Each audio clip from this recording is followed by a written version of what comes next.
አሁን በጣም ብዙ ሰዎች ኢትዮጵያ ውስጥ ምን ይላሉ? ያመነ የተጠመቀ ይድናል ይላሉ። እነሱ ሳያምኑ ተጠምቀው ሳያምኑ እኮ ነው የተጠመቁት። ያመነ የተጠመቀ ይድናል ይሏል። ምን በምንድነው ያመንከው? ያመነ የተጠመቀ ይድናል። እሺ ምን ብለህ ነው ያመንከው? ናፍቀሽናል፣ ናፍቃችሁናል። በጣም ነበር ይናፍቃችሁኝ ጋይስ።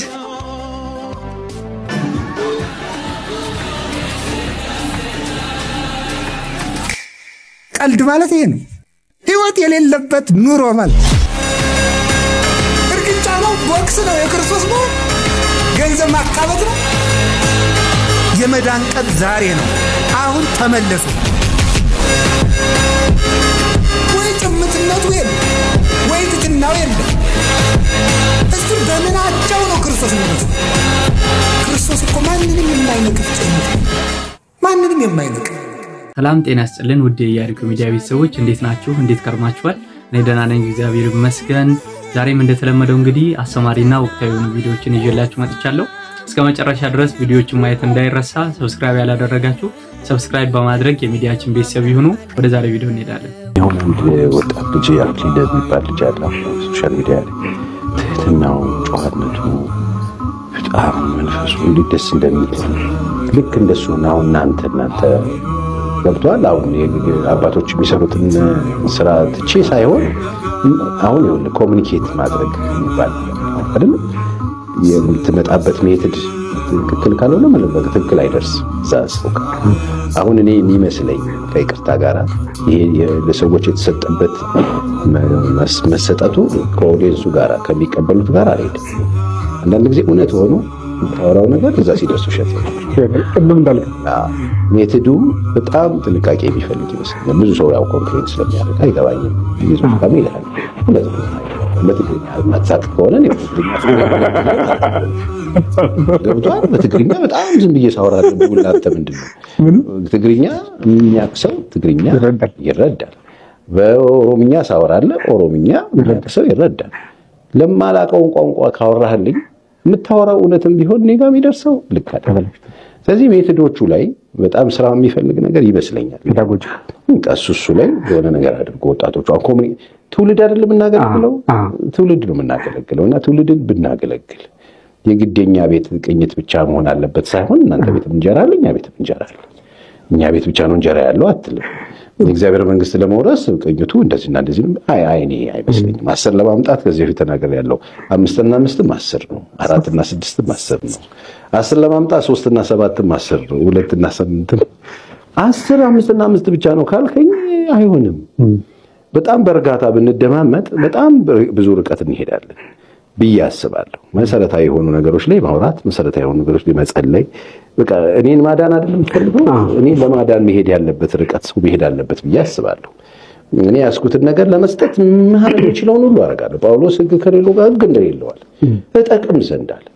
ስለ ወንጌል ሁሉን አደርጋለሁ ነው ያለው። ሕግ ከሌላቸው ጋር ሕግ እንደሌላቸው ከአይሁድ ጋር እንዳይሁድ ሕግ በታች ሳልሆን ሕግ በታች እንዳሉት ወይ እንግዲህ እንደሰማችሁት ነው ወንድማችን አክሊል የሚያስተምርበትን መንገድ ስነ ስርዓቱን ጸባዩን ምናምን ከኛው ከኦርቶዶክሳውያን አልፎ የፕሮቴስታንት ዕውቅ የሚባሉ መምህራን ሁሉ እየመሰከሩለት ነው፣ እንደዚህ በግልጽ ማለት ነው። አሁን ላይ ከኦርቶዶክሳውያን ውጪ እሱ ላይቭ ላይ ገብቶ የሚማረው አብዛኛው የፕሮቴስታንት እምነት ተከታይ ነውና ይህ ነገር ደግሞ ብዙዎቹን የዛ እምነት ተከታዮችን አላስደሰታቸውም። እንዴት እዚህ ቤት ትታችሁ ረግጣችሁ ሄዳችሁ ባዳ ቤት አይነት ነገር ሄዳችሁ ትማራላችሁ? በተለይ እንዳልክ ይሄን ነገር በጣም እንትወጥሮ ሲከራከር ነበር። እንዴት እሱ ጋር ሄዳችሁ ትማራላችሁ አይነት ነገር ማለት ነው። እሱ ቤት ገብተው ትምህርቱን የሚከታተሉ በሙሉ ወደ ቅድስት ቤተክርስቲያን እንደሚመጡ ምንም ጥርጥር የለንም። መቼ እንደሚመጣ ማይታወቅ ነው። ስለዚህ እዚህን ዓለም ኃላፊነት የምር ማመን ዲኔ እኮ አልቀጥልም እሞታለሁ ብሎ ካሰበ ከዛ ሄጄ እኮ እግዚአብሔር ፊት ነው የምቀርበው እና ያኔ ምንድነው ስንቂ ብሎ የሚያስብ ሰው ይተጋል። በቃ ይተጋል፣ በጣም ይተጋል። ስለዚህ እዚህን ዓለም ኃላፊነት ማወቅ ያስፈልጋል። ቅዱስ ባስልዮስ እነዚህን ሰዎች እንዲከፍላቸዋል በባሪያ በሰራተኛና በልጅ። ባሪያ የሚሰራው ለምንድን ነው? እንዳይገረፍ ብሎ ነው። ሰራተኛስ ደሞዝ ስላለው፣ ልጅ ለአባቱ የሚያገለግለው ግን ደሞዝም ስላለበት እንደ ማርያም ስለሚገረፍ አይደለም፣ የአባትነት ፍቅሩ።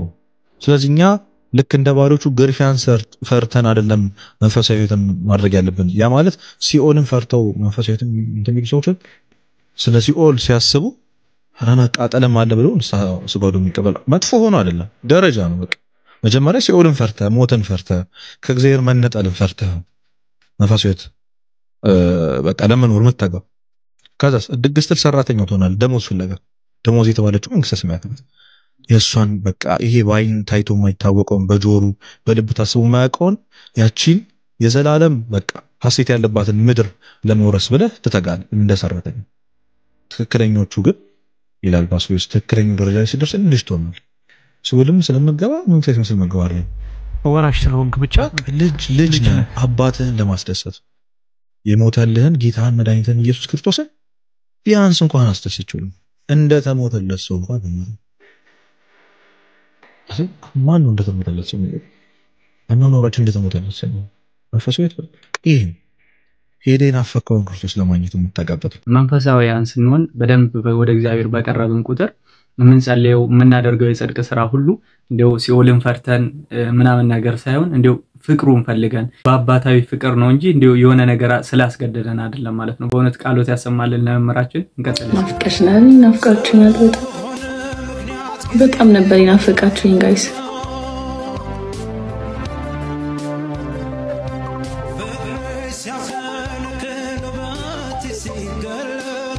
ስለኔ ለተጨነቃችሁ ላሰባችሁ ቤተሰቤ ጋር እየደወላችሁ ለጠየቃችሁ በጣም ስለኔ ስትጨነቁ ስትጸልዩልኝ የነበራችሁ ሰዎች በሰላም እንደወልድ ምናምን ስትጸልዩልኝ የነበራችሁ ሰዎች በጣም ነው የማመሰግነው ቆንጆዬ የሚያምር ትንሽዬ ወንድ ልጅ ልጃለሁ እና በጣም ስትጨነቁልኝ ስታስቡልኝ የነበራችሁ ሰዎች በጣም ነው የማመሰግነው እግዚአብሔር ያክብርልኝ ማለት ያው ምስጋና በቂ እንዳልሆነ አውቃለሁ ግን ምንም ማድረግ አልችልም በጣም ነው የማመሰግነው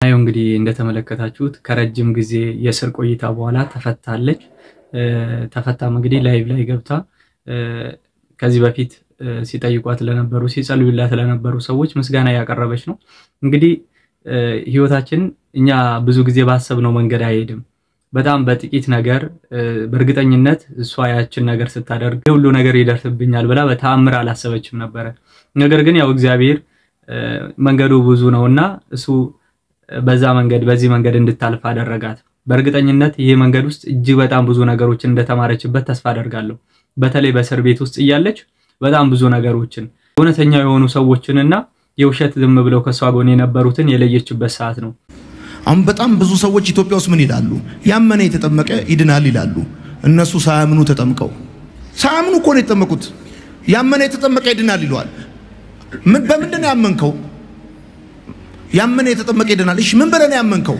ኦኬ ሰላም ለእናንተ ይሁን እንግዲህ ወዳጃችን እንደሰማችሁት ምን አለ እዚህ ኢትዮጵያ ውስጥ ብዙ ሰዎች ያመነ የተጠመቀ ይድናል ይላሉ አለ እኛ አይደለንም ባይዘው ጌታችን ኢየሱስ ነው ያመነ የተጠመቀም ይድናል ያለው ክፍሉም ማርቆስ ወንጌል ምዕራፍ 16 ቁጥር 16 ላይ ነው ሶኛ ያደረግን ያለ ነው ኢየሱስ የተናገረውን እየደገምን ነው ስለዚህ የተባረክን አሁን ይሄ ነገር ያነሳው ለምን ወዳጃችን እንደው ሰው የሚድነው በማመን ብቻ እንጂ በመጠመቅ አይደለም ብሎ ስለሚያስተምር ወይም ለመዳን እምነት ብቻ እንጂ ጥምቀት አያስፈልግም ስለሚል እና ያንን ደግሞ ክርስቶስ አስቀድሞ ስለመጣበት የክርስቶስ ሳይሆን የኛ ንግግር አስመስሉን ለማቅረብ የሚሞክረው ሁለተኛ ደግሞ ምን አምናችሁ ነው ለምሳሌ ተጠመቃችሁት እናንተ ሳታምኑ አይደለም የተጠመቃችሁት ብሏል ምን አምነ እንደምንጠመቅ ከመናገሪ በፊት አንተ ሲጀምር ምን አምነ ነበር የተጠመቀው ለምሳሌ ኢየሱስ ክርስቶስ ፍጹም አምላክ ፍጹም ሰው እንደሆነ ማመን አለብን ብለስ ተናገር ነበር እዚህ ቪዲዮ ላይና ኢየሱስ ክርስቶስ ፍጹም ሰው እንደሆነ ያመንከው አሁን ከትላንቱ ወዲያ አይደል የዛሬ 2 ዓመት 3 ዓመት አካባቢ ከዛ በፊት እኮ ጭራሽ ከሰው ስጋር አልነሳም ብለስ ታስተምር የነበርክ ሰው ነው በኋላ ነው ይቅርታ ጠይቀህ የመጣው ምን አምነ ነበር የተጠመቀው ነው ወይስ ከዛ በኋላ ድጋሚ ተጠመቅ በእውነተኛው እምነት ላይ ያልተመሰረተ ጥምቀት ስለነበር ያደረከው ድጋሚ ያጠመቁ ወይስ ዝም ብለህ እንደዚሁ ቀጠልክ ባይሆን አንተን እንጠይቃለን የክርስቶስን ፍጹም ሰውነት ስለካድክ ማለት ነው ፍጹም ሰውነቱ ከሰው ስጋር መካፈሉን የሚጨምር ስለሆነ ባይሆን ግን ምን ብለን አምነን ነው የምንጠመቀው እኛ ጋር ለምሳሌ አንተ ወደ ጌታ ቤተክርስቲያን መምጣት በትፈልግ ወዳጄ ምን ታምናለህ ኢየሱስ ክርስቶስ ስለ ኃጢያቴ ሞቶ ተነስቷል የምትሏን ብቻ አይደለም መሰረታዊ የሆነውን የክርስትና ትምህርት ሁሉ ግዴታ ማመን አለብህ መቀበል አለብህ ባጭሩ ጸሎት ሃይማኖትን ይሄ ሁሉን የፈጠረ አንድ አምላክ በሚሆን በእግዚአብሔር አብ እናምናለን ብለን ምንድነው በሚመጣው ሕይወት ብለን እስከምንጨርሰው ድረስ ያለችዋል ማለት ነው። እሱን ወይም አምስቱ አዕማደ ምስጢራትን በምስጢረ ሥላሴ ሥጋዌ ድህነት ላይ ጥምቀትና ቅዱስ ቁርባኑን ከዛ በኋላ ደግሞ ዳግም እንደምንነሳ ወይም ደግሞ በትንሣኤ ሙታን ማለት ነው። ይሄን ማመን አለብህ። ይሄን ስታምን እናጠምቃለን። ስለ ሕፃናት እያወራህ ከሆነ ግን ሕፃናት የክርስቲያን ልጆች ከሆኑ አዎ ይጠመቃሉ። ልክ እንዴት መሰለህ በአይሁዳውያን ዘንድ አንድ ሰው ነው ነፍሱ በዛ በጌታ ህብረት ውስጥ መጨመር ከፈለገች መገረዝ አለበት አይደል? ትልቅ ሰው ቢመጣ በእግዚአብሔር ማመን አለበት፣ ከዛም መገረዝ አለበት። ሕፃናት ከሆኑ ግን የአይሁዳውያን ልጅ ከሆኑ እንዲሁ ተገርዘው አድርገው በዛው በእምነት ያድጋሉ። አሁን በአዲስ ኪዳንም ግዝረት በጥምቀት ተተክቷልና ተጠምቀን ጀምረን በዛው በእምነት እያደግን እንሄዳለን።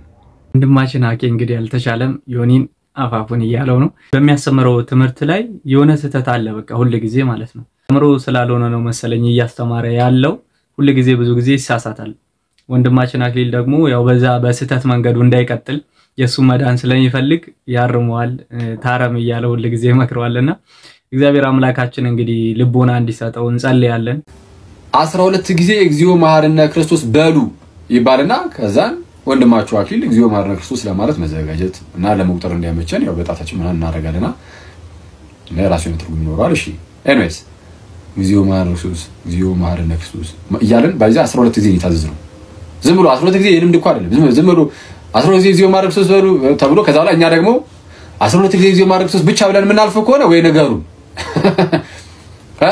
12 ጊዜ እግዚኦ መሐረነ ክርስቶስ በሉ ስትሉን እኛም ደግሞ የምንለው 12 ጊዜ እግዚኦ መሐረነ ክርስቶስ እንደዚህ አሁን እንዳልኩት ብቻ ብለን ዝም ብለን የምንሄድ ከሆነ ወይ ነገሩንና እንደዛ እናድርግ። ግን 12 ጊዜ ሙሉ እግዚኦ መሐረነ ክርስቶስ እግዚኦ መሐረነ ክርስቶስ እያልን 12 ጊዜ የምንቆጥር ከሆነ ታገሱና ትንሽ ገና ሁለተኛው ላይ ማለት 10 እየቀረኝ ደውለን ተማረ መሐረነ ክርስቶስ በሉ ደግሞ እያላችሁ ነውና ትንሽ ጊዜ ስጡን። ግን እሱ ግን ቢስተካከል ጥሩ ማለት በቃ ጸሎት ነው እንዴ ጌታ ክርስቶስ ይማረን የሚለው ጸሎት እኮ በጣም አደገኛ በጣም ትልቅ ጸሎት እኮ ነውና ትልቅ ጸሎት ስለሆነ ጸሎቱን በጣም ልናጣጥመው ይገባል። ጸሎት ሃይማኖት በሉ ተብሎ አብዛኛው ሰው አንልም፣ ግን ማለት ስላለብን ጊዜ ቢሰጠው ይሆናል። ሄሎስ እንደዛ አባታችን ወይ በሉ ተብሎ የፈጠነ ደግሞ ወደ እግዚኦ መሐረነ ክርስቶስ እንደሚሄዱ ስለምናቅ አባታችን እንዲህ በፍጥነት እንደምንለው እንደዛ በዚህ ፍጥነት አንበለው ተረጋግተን አባታችን በሰማያት ስምህ መንግስትህ ትምጣ እንድንል ቢያንስ ተረጋግተን በዚህ ደረጃ እንኳን ጊዜ ስጡን። አክሊል የኔን ጥያቄ ነው የጠየቀው። በጣም ብዙ ጊዜ ልጠይቀው የምፈልገውን ጥያቄ እግዚኦ መሐረነ ክርስቶስ ያው በቃ 8ቱ ምናምን ነገር ሲቀረኝ በእንተ እግዝእትነ ማርያም ተብሏል። እሱን ስትል በቃ በጣም ነው የሚፈጥነው በጣም ማለት ነው። እና ይሄ ነገር የኛም ጥያቄ ነው። በጣም ብዙ ጊዜ ያው የፍጥነት ነገር ስላለ አባታችን ወይም እንደዛው አባታችን በተለይ ደግሞ አቡነ ዘበሰማያት ከሆነ በቃ ትር ነው ግማሹ ጋር ሳንደርስ እግዚኦ መሐረነ ክርስቶስ በሉ ሊባል ስለሚችል እንዳያልፈን በማለት በጣም እንፈጥናለንና ረጋቢል በእውነት በጣም ጥሩ ነገር ነው። ወንድማችን እናመሰግናለን ድምጻችን ስለሆንክ። ዛሬ የነበረን ቪዲዮ ይሄን ይመስል ነበር። እስከ መጨረሻ ድረስ ስለተከታተላችሁኝ በእውነት እጅግ በጣም አድርጌ አመሰግናለሁ። ላይክ እና ሼር ማድረግ እንዳይረሳ። ሰብስክራይብ ያላደረጋችሁ ደግሞ ሰብስክራይብ በማድረግ የሚዲያችን ቤተሰብ ይሁኑ። ቀጣይ በሌላ ቪዲዮ እስከምንገናኝ ድረስ ቸር ሰንብቱ።